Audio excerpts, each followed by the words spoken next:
ہونے تک جس بھی شعبہ میں ہم کام کر رہے ہیں ہر شعبہ میں حلال و حرام کا تعلق ہے۔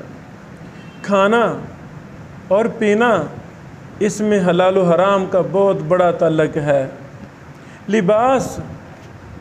لباس کی کئی قسمیں حلال ہیں، کئی حرام ہیں۔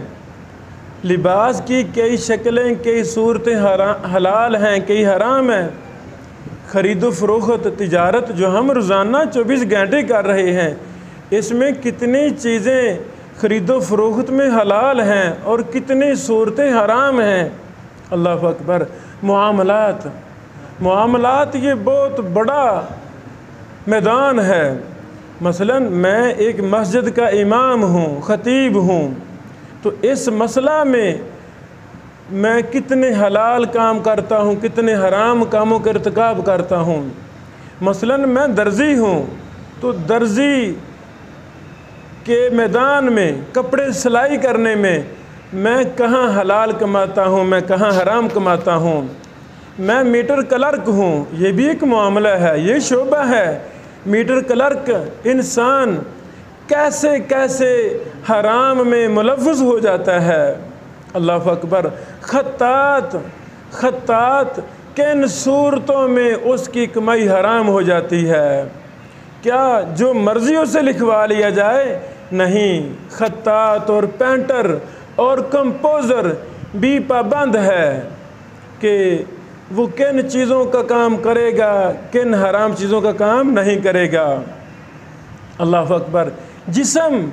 جسم کا ایک انگ، جسم کا ایک عضو کتنے وہ حرام کام کرتا ہے اور کتنے وہ حلال کام کرتا ہے۔ آنکھ ہی لے لیں، آنکھ کا استعمال کیسے حلال ہے اور آنکھ کا استعمال کیسے انسان کو جہنم میں پھینک دے گا۔ دل، خواہشات، نیتیں، ارادے، یہ بھی ایک بہت بڑا عمل ہے اور ایمان میں یہ شامل ہے۔ دل کا تعلق، اللہ اکبر، تو دل کیسے حرام کاموں کا ارتکاب کرتا ہے؟ دل کی حلال اور حرام کی حدود کیا ہیں؟ سبحان اللہ۔ یعنی اس طرح دنیا کے ہر شعبے کے متعلق ہماری شریعت نے ہماری رہنمائی کی ہے۔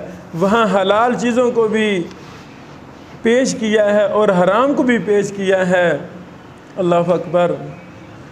یعنی ان تمام امور پر ہم اگلے دنوں میں، اگلے لیکچروں میں ہم ایک چیز پر بحث کریں گے۔ بارک اللہ فیکم۔